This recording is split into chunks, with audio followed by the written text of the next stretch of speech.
大家好，我是老李，今天和大家分享一下如何将一张照片变成 3D 效果的照片。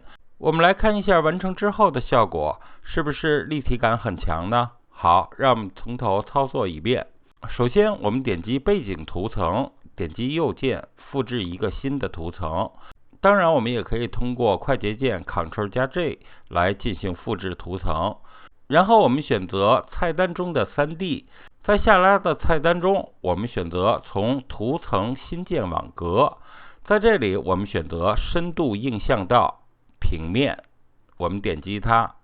这时我们能够看到画面中央有一个灰色的图案，我们选择右边菜单栏中的 3D， 在 3D 中我们选择场景，然后我们点击属性，在属性这里我们点击预设下拉菜单，我们选择未照亮的纹理。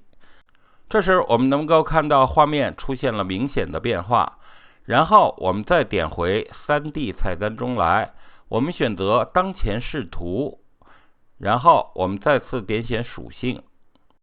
在属性中我们点选视角，拖动滑轮来改变它的大小。调整完成之后，我们把鼠标放在画面中，然后对它进行左右的拖动，我们明显的能看到它已经产生变化了。直至把它调整到我们所需要的效果，这样这幅作品就完成了。好，我是老李，非常感谢大家收看，我们下次见。